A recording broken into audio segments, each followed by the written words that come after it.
ans.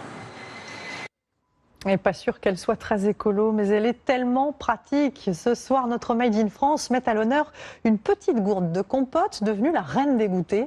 La marque qui l'a inventée s'est inspirée d'une trouvaille de la NASA pour conditionner les repas des astronautes. Reportage Antoine de Précigo, Éric Boucher et Corinne Chevreton.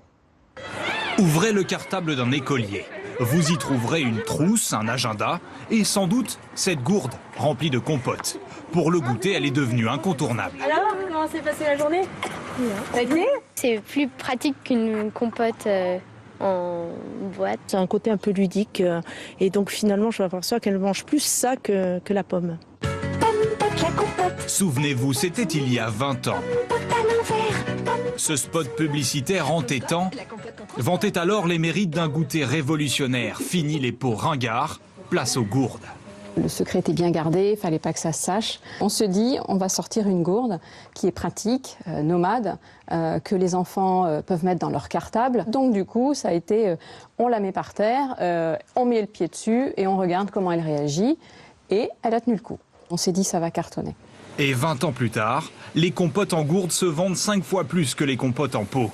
Aujourd'hui, pour tenir les objectifs de production, les machines de l'usine engloutissent 250 tonnes de pommes par jour. La cadence est infernale. Chaque année, 600 millions de gourdes sortent de l'atelier. Après avoir envahi les rayons des magasins français, les pommes-potes partent désormais à la conquête des marchés chinois et américains. Materne, le fabricant, a dû ouvrir 2 usines aux États-Unis pour répondre à la demande. On va s'adapter aux différents marchés. Sur le marché américain, la particularité, c'est qu'ils sont fans des mélanges fruits et légumes. Vous voyez ici une courgette dans la recette qui est proposée. Une courgette en France dans les pommes-potes Autant vous dire que fruits et légumes en France, chaque fois qu'on a lancé, ça a été un flop. Ne m'en désespère pas. En 20 ans, la pomme-pote a affiné sa silhouette et changé de bouchon. Le plus grand défi reste de rendre cet emballage pratique plus éco-responsable. Composé d'aluminium et de plastique, ces gourdes sont très difficiles à recycler. Si vous rêvez un jour de nager dans des eaux à 24